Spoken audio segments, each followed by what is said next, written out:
pour agir contre l'urgence climatique. I'm so glad to be here today in Montreal on the eve of the great marches that will be taking place around the world. And I know that here in Montreal, there will be tens of thousands of people led by our youth. Je veux commencer je veux connaître que nous sommes sur le territoire autochtone non cédé du peuple Mohawk. We're here on the unceded territory of the Mohawk people. And to them I say, Miigwech. So we have here also with us, I want to introduce all the candidates here with me before I launch into the platform. Je suis tellement fière d'avoir un groupe de candidats extraordinaires au Québec et ici particulièrement à Montréal. Mon chef adjoint Daniel Green qui est présent à Outremont.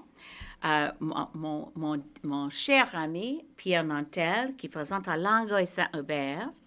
Et Portneuf Jacques Cartier, Marie-Claude Godet et Faiza Guba de Vimy, la deuxième fois qu'elle a présenté pour nous.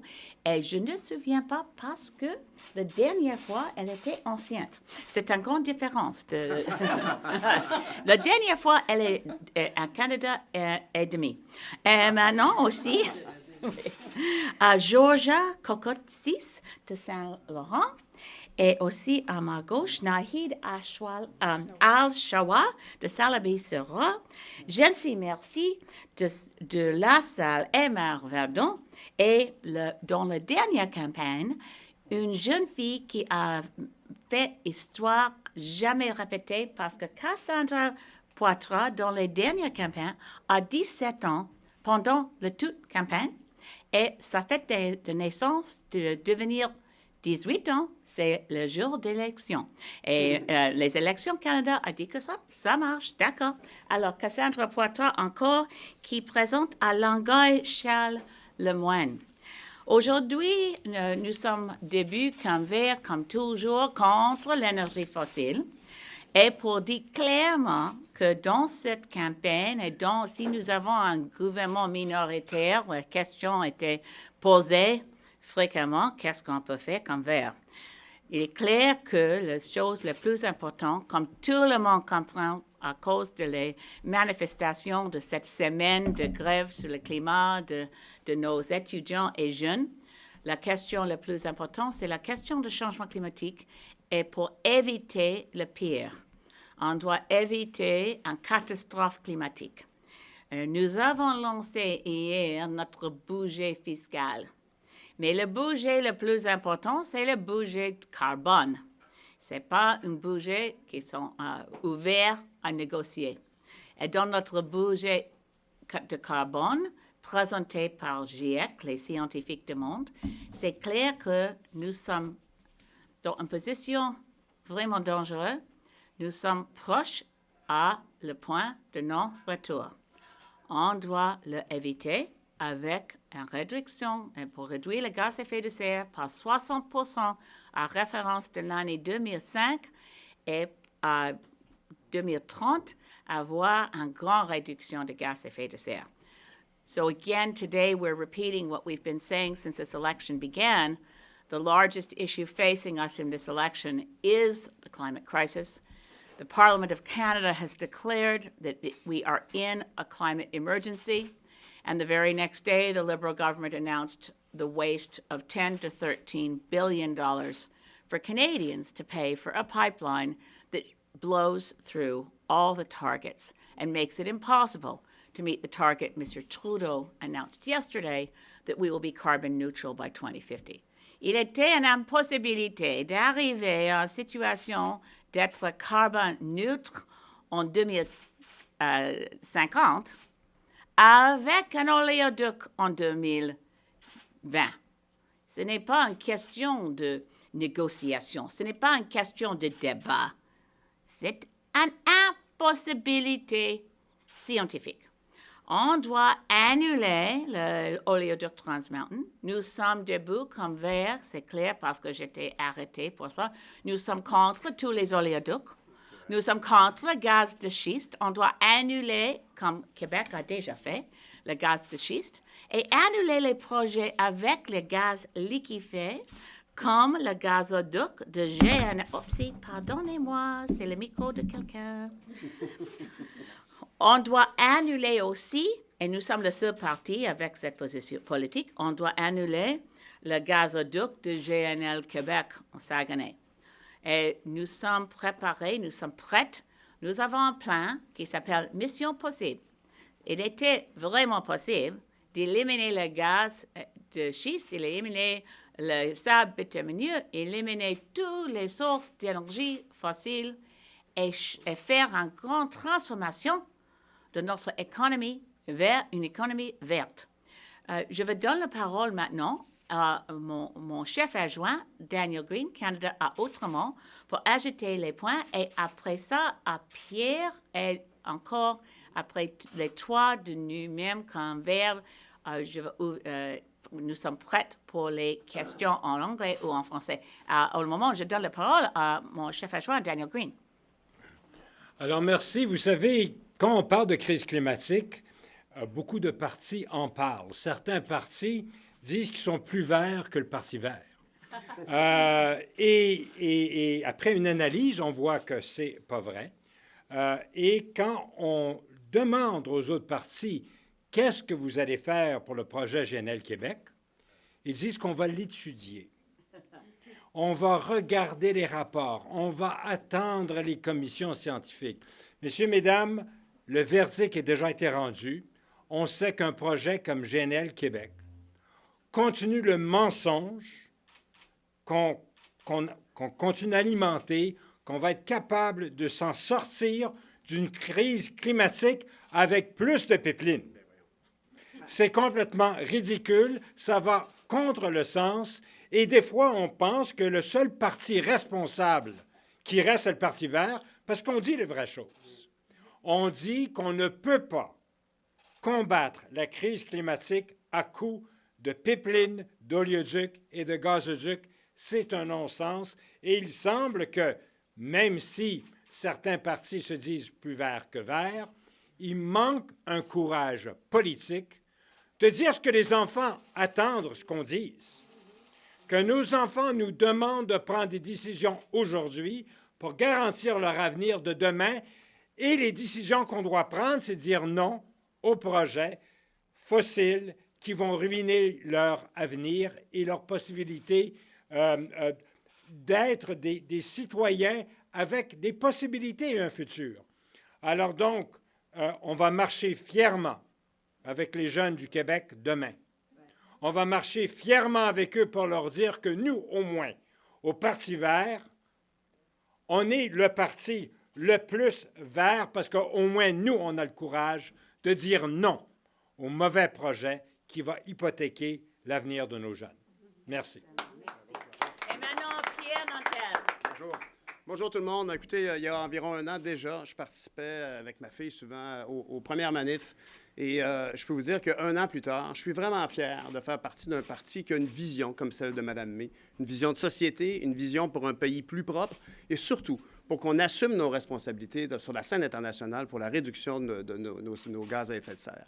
Et dans cette optique, je peux dire que j'étais très fier quand Mme May et son équipe avaient accepté de se joindre à moi en décembre quand on a voulu rassembler tous les chefs autour de convenir que la prochaine campagne électorale serait comment on allait atteindre nos cibles et non pas si. Malheureusement, on est encore dans le si.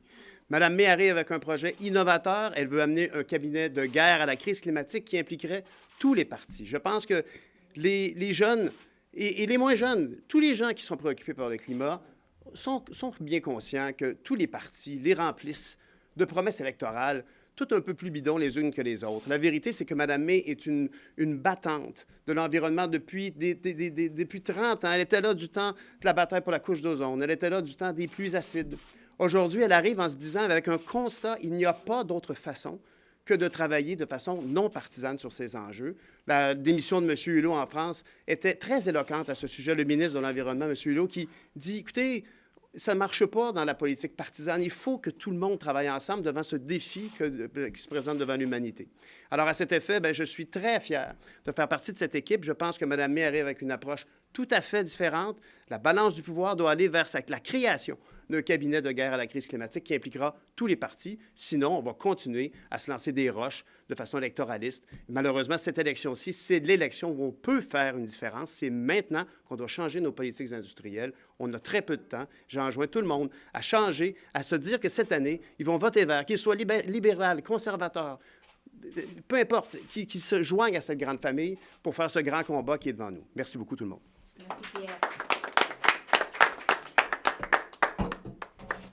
Nous sommes ici, c'est clair, en une approche, une volonté de solidarité, pas seulement pour les Québécois et Québécoises, mais pour tout notre pays. On doit travailler ensemble. C'est une situation d'urgence où on peut crier tout le monde sur le pont. This is a moment when in a climate emergency, we have to say, regardless of where you're from or what party you used to vote for, if you're listening to our children, what you hear is all hands on deck right now.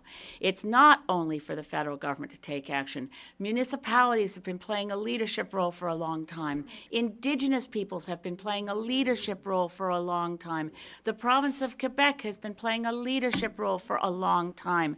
We have in this country everything we need to make a change that ensures our children have a livable world while protecting economic activity, to be prosperous, to have workers have meaningful work. We're the only party, and we'll touch on this later this week, to be anticipating what happens with artificial intelligence. We are in the Green Party looking straight ahead. We don't make our plans based on looking in the rearview mirror. We look ahead, and we, against whatever odds there may be, don't go the direction of what's easy and incremental. We take the positions of what must be done, because if it must be done, it can be done.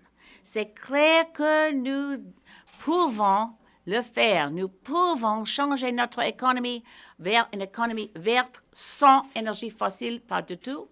Nous pouvons le faire et nous devons le faire. Alors maintenant, je vais terminer les petits discours pour commencer et nous sommes prêts pour les questions. Ms. May, you say you're going to take the $13 billion set aside for the Trans Mountain Pipeline and use that for green energy projects. No, actually, we're very specific. We want to put it into the Canadian electricity grid as an infrastructure project. It needs a lot of building up, just to be clear. Sure, but where is that $13 billion coming from? The government bought the pipeline. Do you expect to sell it? Do you expect to scrap it? Exactly how do you expect to get that money out of something you've already purchased? What the government did, and I watched this very closely, Bill Morneau bought the 65-year-old pipeline for $4.5 billion. I think they're still laughing in Texas where they deposited the check. We can't get that $4.5 billion back. We bought a 65-year-old pipeline, and we committed to build a brand new pipeline, right? Although they call it an expansion, it doesn't expand the old one physically. It's a brand new pipeline that will cost a minimum of $10 to $13 billion. Now, where we got that was from something, because I did ask the Parliamentary Budget Office, since I'm one of the few MPs that actually tries to read the budget and go through the supplementary estimates, there was nothing in there for buying a pipeline. So where did Bill Morneau find $4.5 billion? I'm going to wait a minute till we can find that phone. Sorry. Okay, let's go back to this. At the end of May, Bill Morneau committed to buying a $4.5 billion pipeline. It was built, as we know, in the late 1950s, early 60s. It was called the Trans Mountain Pipeline. It was purchased by a company whose original name was Enron Pipelines Limited. They changed their name to Kinder Morgan when Richard Kinder was one of the last surviving executives of Enron. Lucky for Richard Kinder, he didn't become the CEO of Enron, as he almost did. Jeffrey Skillings became CEO, so he went to jail, and Richard Kinder ended up taking Kinder Richard Kinder took Enron Pipelines Limited and began building it out, renaming it Kinder Morgan. One of the pipelines he bought was the one that had been built with public money in Canada 60 years ago, called Trans Mountain. Kinder Morgan had the idea of building a second pipeline solely for the purpose of bitumen export. That second pipeline was the one Justin Trudeau said could never be approved because of the flawed process to which it had been subjected in evaluation. Then they approved it. Then Kinder Morgan didn't begin even trying to fundraise for that project until after they got the permits. I could go deeper to prove this whole thing was a scam, but I'll answer your question. We're stuck with owning a 65-year-old pipeline. We will never get the $4.5 billion back, and where Bill Morneau found that money was in what's called a non-budgetary transaction.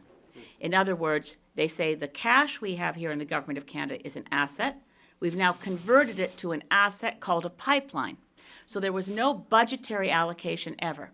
Now the $10 to $13 billion additional is a public project owned by the people of Canada. So as the Government of Canada, we will pull the plug on wasting a single additional nickel on the incredibly inane, poorly researched decision to buy a pipeline that couldn't pass muster in the free market and completely violates our climate goals. Then we'll have the $10 to $13 billion for a different non-budgetary transaction, working to establish a Canadian grid strategy to get renewable, decarbonized electricity from one part of this country to the other, including to Nunavut and the Northwest Territories. Madame May, bonjour, Romain Schwer, Radio-Canada. Je vous entendais un petit peu plus tôt, vous disiez, j'aimerais l'entendre un peu plus clairement avec des précisions, mais selon vous, on ne peut utiliser, jusqu'à la transition que vous envisagez en 2030 ou plus tard, on ne peut utiliser que du pétrole canadien pour la production ou l'utilisation courante quotidienne? C'est vrai à cause de la réalité que maintenant nous sommes dans les batailles, les attaques, un province contre l'autre, avec un débat fou. Nous sommes engagés pour, comme j'ai dit, pour construction d'un oléoduc seulement pour l'export. Nous avons les travailleurs en Alberta, en Saskatchewan, qui ont peur pour leur vie et en même temps, nous sommes en train d'importer les produits pétroliers de Arabie du Sud, de Nigeria, de Venezuela, des autres pays du monde. Et particulièrement le sujet de l'Arabie du Sud, nous avons les problèmes avec les décisions des libéraux pour vendre les armements, pour ignorer les violations des droits humains, particulièrement avec le meurtre de M. Khashoggi. Alors, c'est dans le budget de carbone, et le budget de carbone, c'est la seule chose qu'on ne peut pas bouger un peu. C'est possible d'utiliser le gaz, le bitumen, de sable bitumineux, seulement à l'ouest du Canada. Ce n'est pas nécessaire de déménager le bitumen d'Alberta à l'est. Et ici, pour l'est du Canada, nous avons la production sur la plateforme de Hibernia, où plus de 88% est maintenant dans les contrats d'exploitation aux États-Unis. Il prend le temps pour renégocier les contrats, mais il manque de sens d'avoir les grandes batailles pour les exportations de sable bitumineux, le produit de sable bitumineux. Dans notre détail, on doit terminer le sable bitumineux comme une source d'énergie fossile par 2030. C'est vraiment vite, c'est rapide. Et même chose comme Hibernia va réduire comme une ressource, on va faire une transformation où le Canada n'a pas la demande pour l'énergie fossile à cause d'une transformation vers énergie électrique 100% renouvelable. Mais pour revenir un petit peu là-dessus, donc vous dites qu'on produit assez de pétrole pour la consommation actuelle jusqu'à la transition, mais est-ce qu'un gouvernement fédéral, avec les Verts minoritaires ou avec les Verts qui auraient une balance du pouvoir, exigerait donc que le gouvernement s'immisce dans le libre marché, dans le fait que les raffineries peuvent acheter du pétrole moins cher en Arabie Saoudite, au Venezuela hier, c'est actuellement actuellement, il n'y a pas de loi fédérale qui oblige ces raffineries-là Oui, non, il y a. à utiliser que du pétrole canadien. Nous avons ce droit, ça existe. Ce n'est pas utilisé déjà par le gouvernement libéral, mais existe. Le pouvoir reste avec le ministre de l'Environnement de mettre sur pied les limites sur gaz à effet de serre pour chaque installation du Canada. C'est dans la loi de protection de l'environnement du Canada, c'est en anglais, peut dire le Canadian Environment Protection Act. Il reste les pouvoirs pour le ministre déjà. Mais on doit faire une approche plus collaborative, avec une approche, comme Pierre a dit déjà, avec un cabinet international, avec le modèle de cabinet de guerre dans la Deuxième Guerre mondiale. Parce que maintenant, pour éviter le pire, on doit rejeter le système pour trouver les décisions comme status quo. Ce n'est pas possible d'imaginer qu'on nous pouvons faire les choses qu'on doit faire avec le système de faire les décisions dans une façon étape par étape très petite, dans une façon incrémentale. Il ne marche pas. C'est vraiment comme une situation que nous sommes dans une guerre. C'est une situation où nous sommes menacés. Notre futur, notre avenir, c'est vraiment menacé et on doit faire les choses d'une façon un peu différente. Permettez-moi juste de résumer, juste pour avoir une réponse plus Oui. claire. Comment allez-vous obliger les raffineries à acheter du pétrole canadien plutôt que du pétrole venant d'ailleurs? C'est une question pour la négociation, mais aussi c'est une question pour nous de faire les mesures comme un pays contre l'arabie de soude, par exemple. C'est seulement la raffinerie à Saint-Jean, Nouveau-Brunswick. M. Irving, je le connais bien, il préfère le produit d'Arabie de soude. Nous avons, je pense, partout au Canada, une volonté de faire les choses pour dire clairement en Arabie du Sud que nous avons des problèmes avec leur approche à Yémen. C'est une crise humanitaire. Il y a les autres enjeux ici. Et pour la raffinerie, c'est clair que dans notre projet, c'est un projet de société, mais dans Mission Possible, c'est clair que nous n'avons pas un seul besoin d'une raffinerie après 2030, parce que dans notre plan aussi, nous pouvons arrêter la vente des voitures qui dépendent sur la gasoline. Nous avons fait une grande transformation vers les voitures électriques ou avec hydrogène comme, qu'est-ce que c'est le mot en français pour fuel cells? J'ai oublié. Des cellules. Ouais, il y a les autres technologies, mais c'est clair qu'on doit éliminer le gaz pour, comme la grande majorité de notre transport. Qu'est-ce que c'est? Cellules à hydrogène. Cellules à hydrogène. Non, on doit éliminer ça. Non, on doit augmenter les opportunités des nouvelles technologies et éliminer les voitures qui dépendent sur la gasoline. C'est bon.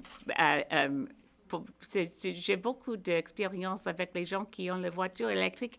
Ils ne manquent pas leur visite pour acheter le gaz, le pétrole. Tu veux ajouter quelque chose sur la question? C'est simplement, encore une fois, on est dans une période de transition énergétique. On comprend que les raffineries canadiennes vont encore avoir besoin du pétrole. Quand on parle d'arrêter les importations de pétrole étranger, on parle aussi d'arrêter l'importation du pétrole de schiste style Bakken, qui a tué 47 personnes à Mégantic. Alors, c'est un pétrole dangereux, on le sait, inflammable et explosif. Ce n'est pas ce type de pétrole qu'on veut transporter dans les trains sur le territoire canadien, ni dans des pipelines canadiens. Alors, une coïncidence, Hibernia, cette plateforme de forage, sa durée de vie est autour de 20-30. Ouais. Alors, ça va bien. On finit notre aventure pétrolière au Canada avec la fin des réserves Hibernia. On arrive à transformer nos raffineries canadiennes avec simplement un raffinage pour nos produits de base, les solvants, les lubrifiants et les monomères plastiques recyclables. On abandonne le moteur à combustion interne pour une façon de se mouvoir électrique et autres types d'énergie plus propre. Et on s'en va vers une transition, on décarbonise le pays. Et ça, c'est une bonne nouvelle. Et c'est la bonne nouvelle que le Parti vert annonce dans notre vision. Merci. Et nous ne sommes pas le premier pays de faire une décision d'annuler les ventes des voitures avec le moteur combustion interne.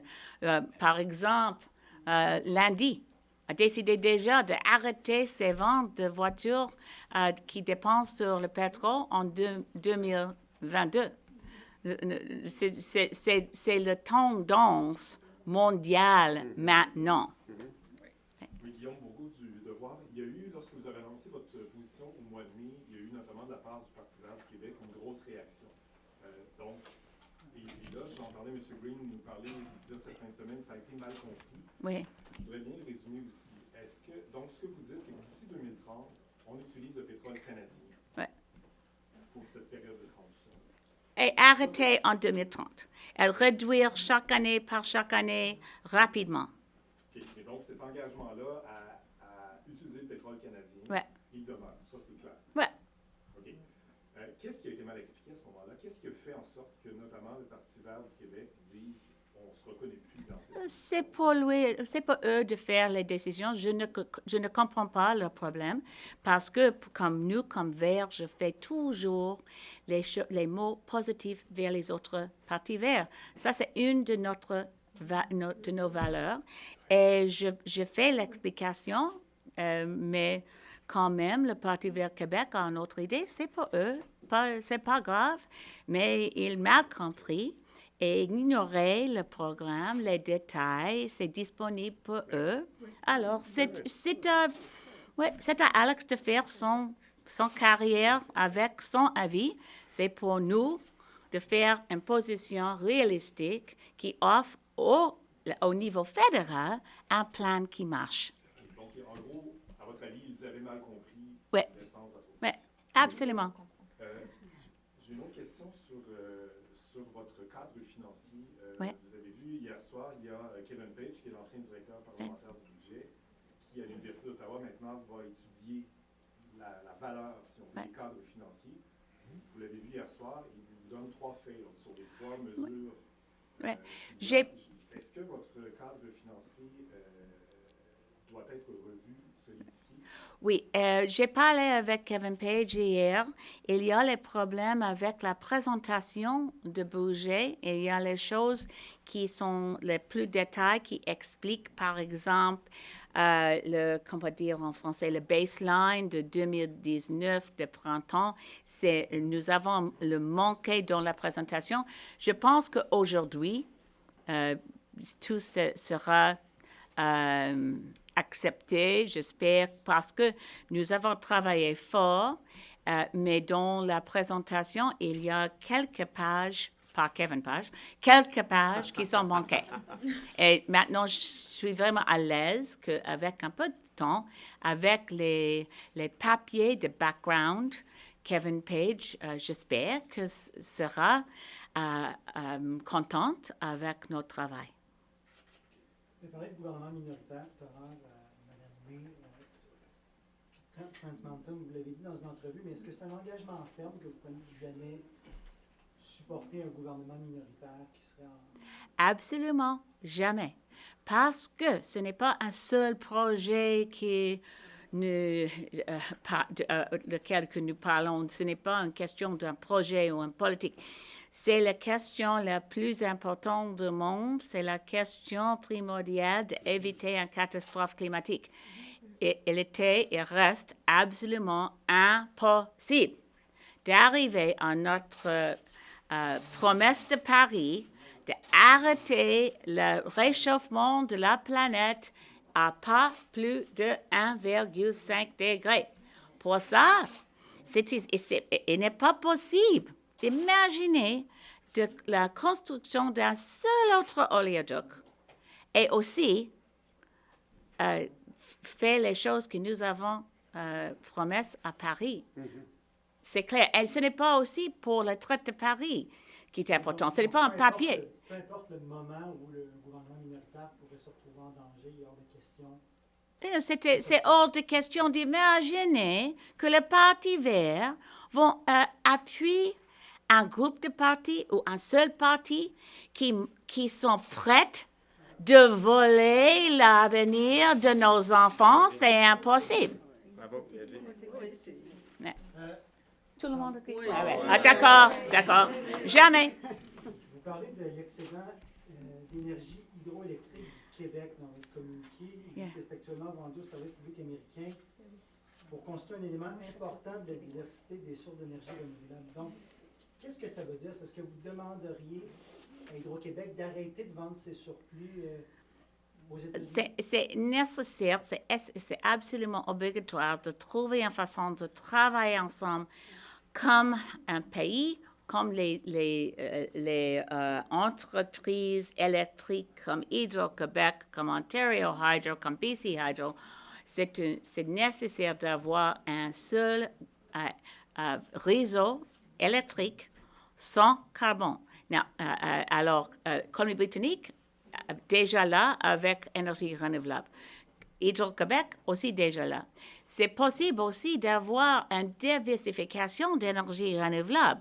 C'est possible d'avoir l'énergie solaire, de vent, de geothermal, de les réseaux, comme on dit en anglais, district energy. C'est possible d'avoir une augmentation des sources d'électricité ici au Québec sans un seul nouveau barrage pour continuer d'exportation aux États-Unis. Mais la chose la plus importante, c'est pour le Canada d'éliminer les sources d'énergie fossile dans notre système de réseau électrique. Je vais vous poser la question différemment. Est-ce que votre plan forcerait ou obligerait Hydro-Québec à ne pas écouler ses surplus sur d'autres marchés? C'est toutes les choses dans notre plateforme et de mission possible. C'est pour mettre sur pied les cibles qui sont obligatoires et travailler ensemble pour trouver les solutions. Ce n'est pas comme pour nous d'exiger que Hydro-Québec fasse quelque chose, mais on doit travailler ensemble avec... c'est une question de notre devoir comme un peuple de protéger l'avenir. Je pense que Hydro-Québec, ce n'est pas comme Greta Thunberg a dit, « If I think you won't do this, and you understand it, then you have to be evil, and this I will not believe. I don't believe Hydro-Québec is evil. Simplement pour rajouter, actuellement, on sait, pré-gouvernement Doug Ford, qu'il y avait des discussions entre le Québec et l'Ontario pour amener de l'hydroélectricité propre québécoise vers l'Ontario. D'un, pour diminuer les carburants fossiles, aussi pour se dénucléariser, parce que les centrales nucléaires en Ontario commencent à être très vieilles. Et ça va coûter une fortune de refaire ces centrales nucléaires. Donc, c'est gagnant-gagnant pour nos provinces voisines. La même chose avec le Nouveau-Brunswick et la même chose avec la Nouvelle-Écosse. Alors donc, on voyait toujours au Québec l'axe nord-sud. Mais ce que le Parti vert dit aussi maintenant, il faut regarder l'axe est-ouest. Alors donc, c'est bon pour le Québec, c'est bon pour nos provinces voisines parce que c'est de l'énergie propre et il y a tellement de surplus qu'on peut le faire sans harnacher d'autres nouvelles rivières. Maintenant que la Romaine commence à rentrer, maintenant que l'électricité de la Romaine commence à rentrer dans le réseau, on a énormément de surplus et on pourrait aider le Canada à faire cette transition énergétique vers de l'hydroélectricité propre, et c'est à l'avantage du Québec de le faire. Merci. Oui. François Legault, Antoine Robitaille, Journal de Montréal. Ouais. François Legault dit que son plan environnemental tourne autour de l'exportation d'électricité, parce qu'en exportant l'électricité, on fait en sorte que les États-Unis renoncent à certaines productions liées aux combustibles fossiles ou au charbon. Que pensez-vous de ce raisonnement? Oui, comme je dis, je pense que c'est vraiment possible pour le Québec de produire une grande augmentation d'énergie renouvelable avec un processus de démocratisation de pouvoir énergétique. Les petites villes sont capables de produire leur énergie renouvelable. Chaque maison est aussi, c'est possible d'avoir sur le toit de toutes les maisons, d'avoir les panels solaires. C'est pas une situation où on doit exiger que Hydro-Québec fasse ça ou l'autre. C'est mieux maintenant d'éliminer les usines en Nouvelle-Écosse, où maintenant on utilise du charbon.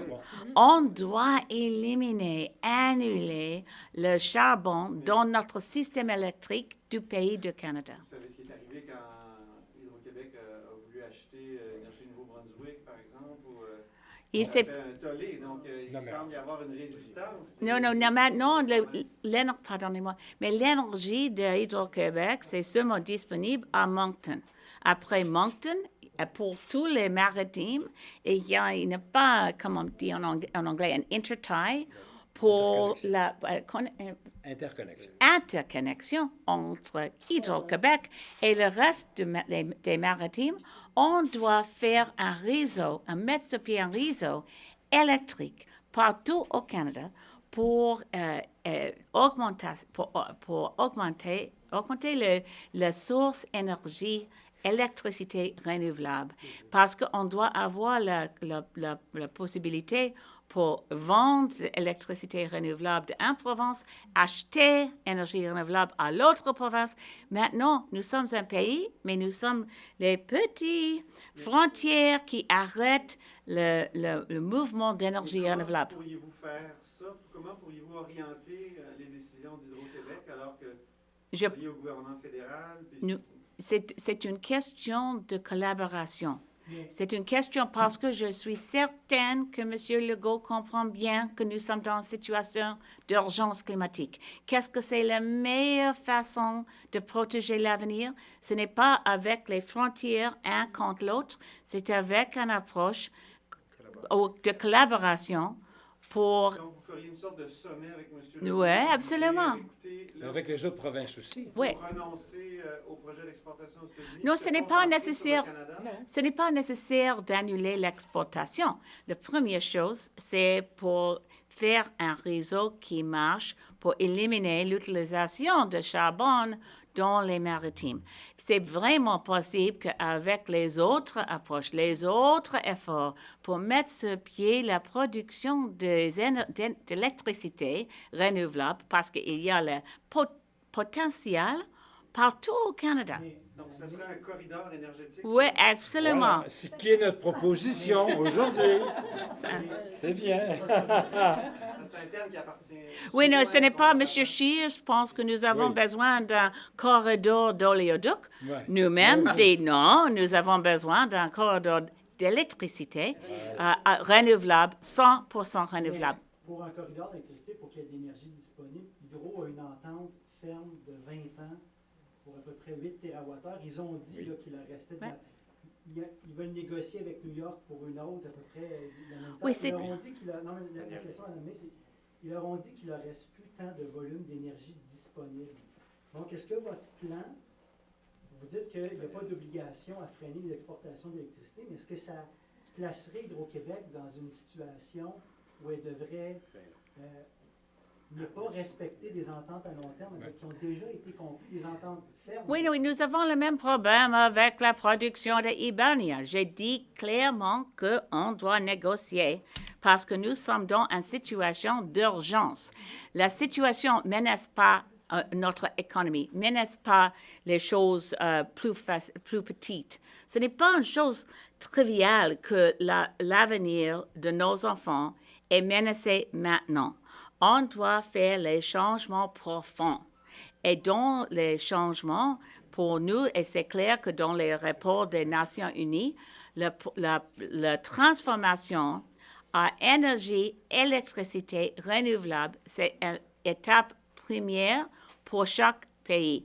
Au Canada, nous sommes presque là. Et il y a aussi les questions de péréquation pour l'argent que Québec a reçu de New York. Ce n'est pas dans la formule de péréquation, dans le formulaire du Canada. Alors, il y a beaucoup de choses de discuter, mais on doit le faire avec une approche, avec collaboration. Madame, je vais juste demander de réexpliquer.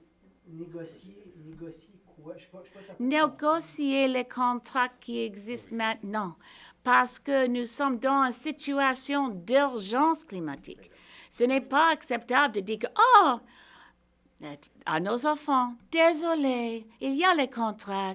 Ce n'est pas possible de renégocier les contrats pour protéger votre avenir. Ce n'est pas acceptable. On doit faire les efforts sans précédent.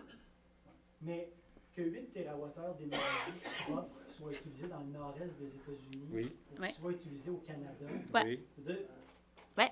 en Et Amérique plus du Nord, que ça. c'est quand même de l'énergie fossile qui est éliminée. Ça pose de l'énergie fossile, que ce soit au Canada ou aux États-Unis. Donc, vous voulez rapatrier ça au Canada, mais si cette énergie-là n'est plus disponible aux États-Unis, je veux dire, est-ce qu'on ne déshabille pas? Idéalement, dans les États-Unis aussi, il y a les investissements qui sont maintenant, sauf que M. Trump est dans la Maison-Blanche.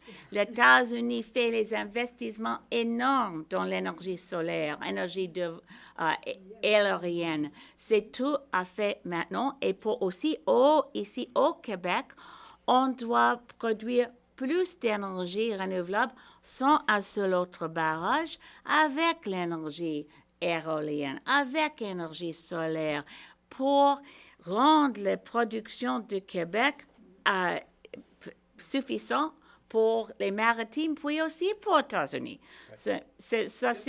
Maintenant, nous n'avons pas arrivé à quelques limites sur la capacité et le potentiel pour le Québec de produire beaucoup plus d'énergie, électricité renouvelable avec les autres sources pour diversifier notre secteur renouvelable. Ce n'est pas seulement un secteur hydrologique pour l'électricité hydroélectrique. C'est aussi, nous avons les technologies qui sont vraiment les bons marchés, comme le coût de solaire actuellement. Did you want to add something to that? Simplement dire, actuellement, on comprend qu'Hydro-Québec négocie avec un client acheteur. Ce qu'on dit, c'est qu'il faut diversifier peut-être les clients. On dit que dans une crise énergétique, en tant que pays, il faut identifier quelles sont nos plus importantes sources d'émissions de gaz à effet de serre et tenter de les régler. On sait qu'actuellement, au Nouveau-Brunswick, il y a de l'électricité produite par des centrales thermiques au charbon. Alors, non seulement qu'ils émettent des gaz à effet de serre, mais ils émettent des polluants aussi. Entre autres, des particules fines qui causent de l'asthme chez nos enfants. Alors, donc, on devrait être capable aussi de fournir de l'énergie propre québécoise au Nouveau-Brunswick. On sait aussi que les centrales nucléaires ontariennes, maintenant, tirent à la fin de leur vie. Et l'Ontario a une décision à prendre, investir des milliards dans une filiale énergétique qui est peut-être dangereuse à cause des déchets radioactifs, et aussi qui est dangereuse pour nous, parce que si ces centrales de l'Ontario fonctionnent mal, avec les vents dominants, c'est le Québec qui va recevoir les retombées. Alors, c'est notre avantage aussi de remplacer les installations dangereuses, centrales thermiques et centrales nucléaires, par de l'énergie propre québécoise. Et c'est tout à l'avantage du Québec. Aussi, il faut le dire, les plus gros gisements éoliens au Québec sont où? Sont à côté des grands barrages du Québec. Et beaucoup de spécialistes énergétiques ont dit que le jumelage parc éolien et réservoir hydroélectrique, c'est un parfait jumelage. Absolument. Donc, au lieu de dépenser de l'électricité québécoise pendant l'hiver en abaissant nos réservoirs pour chauffer nos maisons, on pourrait réduire l'abaissement des réservoirs par de l'éolienne, et cette énergie propre serait disponible pour envoyer de l'électricité aux États-Unis pendant la période estivale pour la climatisation, qui ne serait pas de l'énergie fossile qui serait brûlée. Alors, on parle d'un plan cohérent, d'un plan réfléchi et d'un plan où on brise les frontières entre les provinces et entre les États-Unis et au bénéfice du Québec. Donc, encore une fois, ce qu'on propose au Parti vert est une bonne nouvelle ici. C'est une bonne nouvelle. Est-ce que ça un parti sur lequel on va apposer l'étiquette de centralisateur? Quand on parle de diversifier ces moyens de production énergétique, quand on parle qu'on voudrait voir des panneaux solaires sur chacune des maisons au Québec, qui veut, et en temps de surplus, eux aussi vont fournir au réseau, qui va dégager de l'hydroélectricité pour que ça soit exporté, parce qu'on a des panneaux solaires. On parle d'un réseau énergétique décentralisé. On veut décentraliser la production énergétique. Et puis, pour que ça fonctionne, il faut qu'il y ait un réseau. Alors, si on dit qu'un réseau est centralisateur, c'est un peu... On pourrait dire qu'un réseau est peut-être décentralisateur. Oui, et quand nous pensons de les grands désastres climatiques, la grande tempête de glace, quand il y a un problème avec le grand réseau que nous avons actuellement, c'est un système vraiment rigide. Et quand il ne marche pas, c'est la grande majorité de la population qui manque leur électricité. When you move to a more decentralized electricity system, when more houses have solar panels on the roof, when more neighborhoods have access to wind power, when our grid system is more decentralized, it's also more robust. And people can continue to function without being at the mercy of giant hydro or power systems that don't have the resilience that's embedded in a more decentralized system. I want to just add to Danielle's example in French, because in English I just wanted to add, when he speaks of the wind turbines that are right next to the dams where you can pump storage up, I wanted to use the example that right now in Denmark, where they have a lot of wind energy, they have so much wind energy that they have excess, surplus, they sell it to Norway. These are two separate countries with water in between, to be obvious, but they have better interties than Quebec and New Brunswick. And Denmark is able to sell its excess wind energy to Norway, and Norway uses that electricity to pump water up into the reservoir for what's called pumped storage. When the wind isn't blowing in Denmark, Norway opens the sluices and has hydropower. It controls pumped storage. It's a perfect synergy of renewable energy between different countries. So we should surely be able to do it in Canada. Ms. May, I was hoping to ask you, obviously the environment and reducing CO2 emissions is your priority for picking someone who might form the next government if you get into a minority situation. Are there any other priorities that would enter into negotiations as to who you pick or what sort of cabinet posts you might demand if you were to form a coalition, or what sort of policy recommendations you have? Obviously, you're recommending a guaranteed minimum income, you're talking about drug decriminalization. Are those things you would try to negotiate out of a potential government formation? Well, just to be clear, the environment isn't our priority. Security is our priority. We're talking about the collapse of human civilization if we don't act in the next 18 months. The collapse of civilization won't happen in 18 months, mind you. It's very important to understand the context, and I don't think anyone here fails to understand it, but it's easy to be misquoted. I'm not saying the world will end by 2030. But the Intergovernmental Panel on Climate Change has told us very clearly that we're very close to tipping points in the atmosphere that unleash unstoppable, self-accelerating global warming, which sometimes gets called hothouse Earth. I don't think that's an environmental problem. I think it's a security threat. Now, are there other issues? Absolutely. We're very committed to electoral reform. This may sound familiar, but the years changed. 2019 will be the last election held under first past the post. On doit changer notre système de scrutin de vote vers un système de vote proportionnel.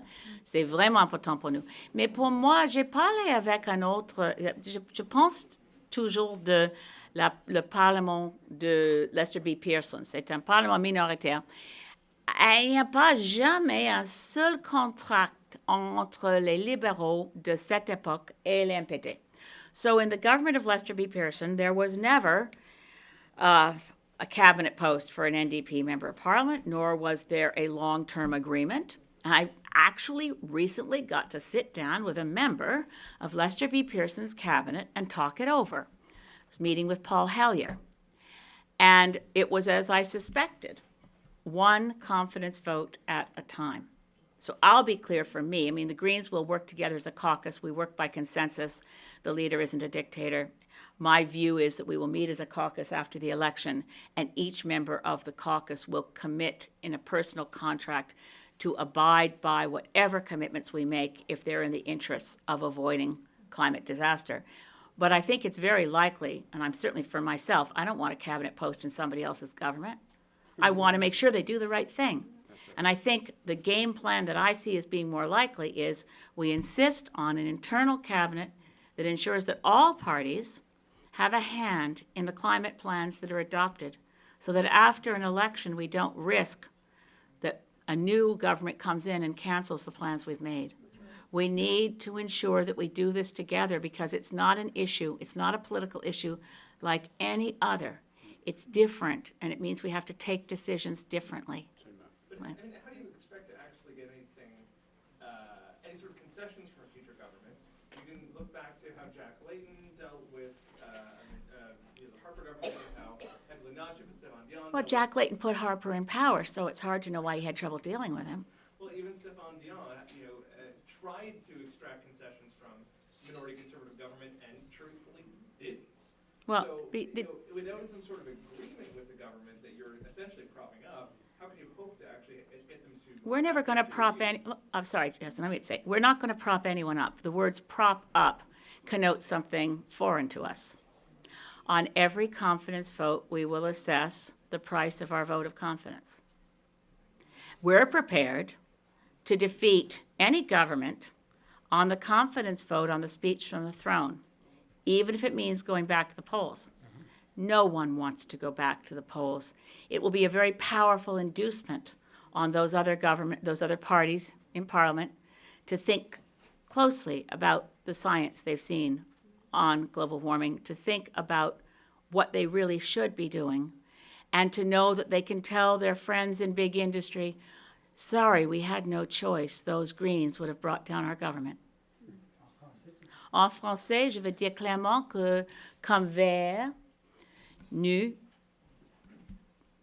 pouvons jamais accepter un gouvernement, un parlement qui manque un engagement profond et vérifiable d'éviter la catastrophe climatique avec les cibles que le GIEC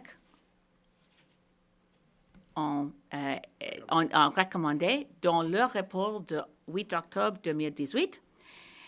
C'est clair que pour le Canada, on doit réduire les gaz à effet de serre par 60% à référence de l'année 2005 par 2030 et pour mettre sur pied un système de lois avec les cibles fixées pour 2025, 2030, 2035 et comme ça jusqu'à la position de rendre le Canada neutre en carbone par 2050. Et aussi pour le Canada de faire un effort mondial de leadership. Parce que maintenant, nous sommes un des pires des pays industrialisés. On doit mettre sur pied notre système ici au Canada. Alors, pour la question d'un gouvernement minoritaire, c'est un très court gouvernement minoritaire sans un engagement d'agir immédiatement avec le budget de carbone que le GIEC a rendu dans le rapport de octobre 8, 2018. Just so clear, so no coalition's absolutely off the table. You would not be I'm Justin Trudeau's environment minister if you offered. I'm telling you what I'm interested in. I'm never going to rule out anything that's hypothetical because hypotheticals are exactly that, hypotheticals. I don't want to answer a hypothetical question. But there is no doubt that we could never, ever vote a vote of confidence without a commitment that climate action was real. Mais vous ne fermez pas la porte à faire C'est trop hypothèse comme une question. Maintenant, il ne m'intéresse pas. Je veux dire clairement, pour moi, ce n'est pas le pouvoir qui est mon motivation. Je suis, honnêtement... Et vous ne fermez pas la porte. Non, pas... Pourquoi? Ce n'est pas une question réalistique. Maintenant, on doit élire les Verts. On doit élire les députés Verts. Mais pourquoi vous ne fermez pas la porte à ce moment-ci si vous nous avez dit que vous appuyez personne qui mettrait de l'avant le projet Trans Mountain et c'est le parti qui a donné le feu vert à ce projet-là? Alors, pour moi, mes collègues en Australie, je vous donne un exemple. Bob Brown, comme il est chef de parti vert en Australie, a la balance de pouvoir avec un seul siège. Il a parlé avec le parti à droite, il a parlé avec le parti à gauche. Il y a un seul parti dans les élections en Australie qui sont en faveur dans leur campagne pour un prix sur carbone ou un plan réalistique contre le changement climatique. Enfin, dans les négociations, Mme Julia Gillard a changé sa position. Absolument. Ce n'est pas important les personnalités, qu'il y a quelqu'un que je l'aime ou quelqu'un que je ne l'aime pas, quelqu'un que j'ai confiance en lui ou je n'ai pas confiance en lui. La seule chose importante, c'est pour garantir que le prochain Parlement, le prochain gouvernement, avec un niveau de vert dans le Parlement, les députés verts où nous sommes capables d'exiger qu'il n'y ait pas un seul gouvernement qui manque un engagement pour protéger l'avenir, par éliminer, c'est une des petites étapes, annuler les oléoducs. C'est une petite étape. Ce n'est pas suffisant, toute seule, mais c'est un parti d'un plan qui était absolument nécessaire d'éliminer notre dépendance sur l'énergie fossile. I hope it's clear that what we're saying is it's not a hypothetical, that there's no way in the world we could imagine ever voting confidence in a government, any combination of parties or a government, that doesn't have a committed plan that's verifiable to hold global average temperature increase to no more than 1.5 degrees Celsius. That's not negotiable. And we'd want to also see that the decision-making process in the Government of Canada has changed so that we have an internal cabinet with all the opposition parties, leaders, in an internal cabinet, so that the decisions that are taken involve us all, so they can't be reversed after the next election. You're asking Canadians to vote for your party, to elect, scientists, biologists, people who understand the climate crisis. But you're saying, and I don't mean to shock you, but I don't think the Green Party is going to form a majority government. No. It's not a shock, but it would be an awfully good. It would. I don't think a majority government is good for the country. I'll say that.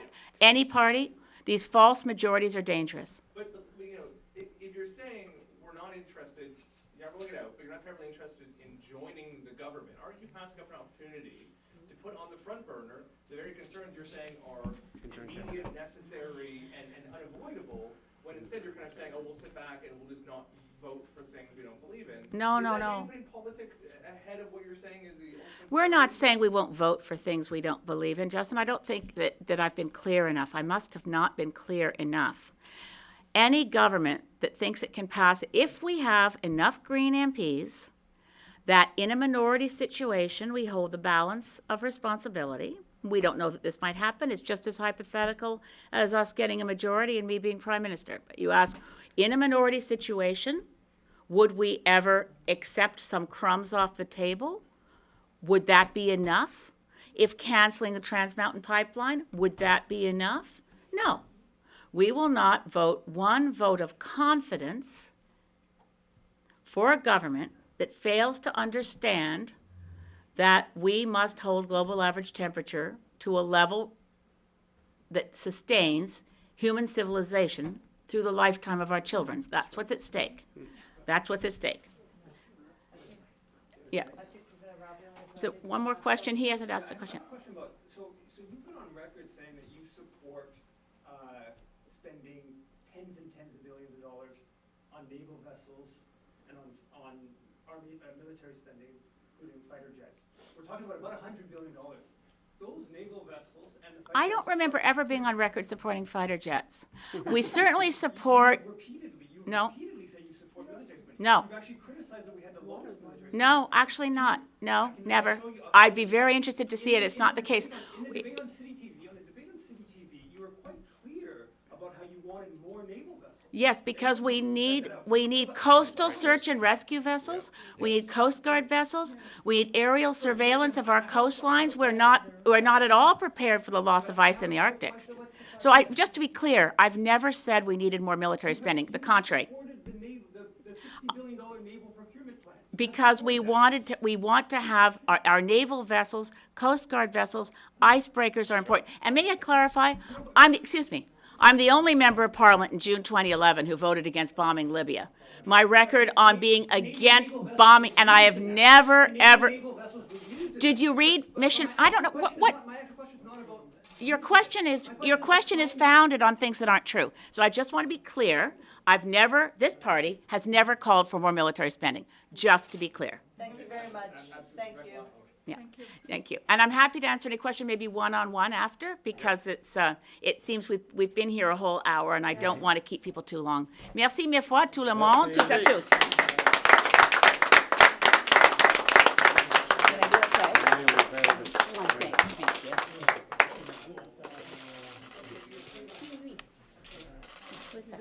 Oh, thank you. Beautiful.